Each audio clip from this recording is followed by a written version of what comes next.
Hi, I'm Alejandra Ortega. I'm Associate Professor of English at the College of DuPage, and I teach primarily writing and literature. I just had a love of writing all from a young age. My mom used to read a lot to me when I was a kid, and then as I got older, reading became like a form of escapism and I wanted to learn more about it. And so I became a teacher to share that love of reading with others. COD Great Read Series is the college's community read program. So we essentially have two mission statements. So the first part of it is to give more active learning opportunities to our students, so that way we can extend their learning past the classroom and get them into other areas of Chicago and the surrounding spaces. We also want to provide them with opportunities to see themselves within literature, as well as learn from a new perspective, and also sort of use it as a gateway to learn new topics inspired by the text as well.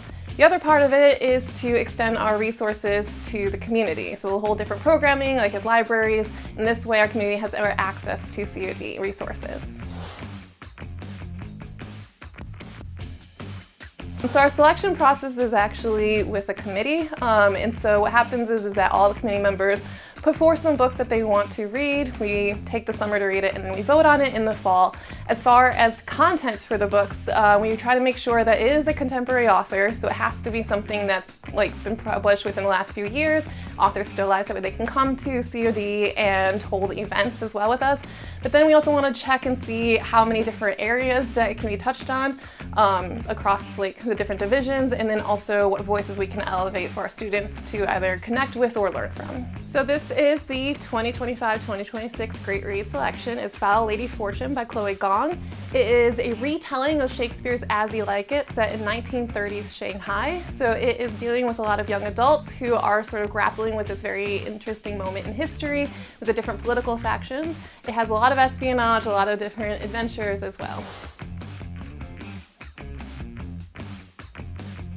So some of my favorite genres, which are actually fantasy, science fiction, and some of the more experimental stuff. So I really like stories that do very interesting things narratively, as well as how it gets through with the characters. The thing about anime and manga specifically, it's just another very interesting way of telling stories. And so I do teach it in my short fiction class. I teach Yona of the Dawn, and then I do also teach Saga, which is a graphic novel, but including these different sort of storytelling, even in short fiction where they can get a piece of manga or graphic novels, or even we do watch some of the anime as well, helps sort of expand consideration of what literature can be.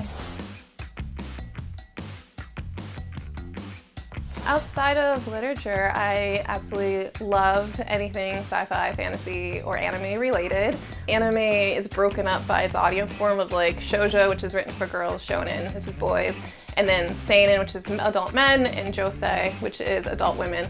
Some of my favorites, though, are actually on the shoujo side. I like Fruits Basket, and it's mainly just because of some of the slice of life type stuff, but some of the shonen that are contemporary, like Demon Slayer, Spy Family, Chainsaw Man, there's just pretty interesting things too. I really like sci-fi, fantasy, experimental things because it's just an interesting way of telling stories. I think my favorite is Star Wars. I could talk about Star Wars all day.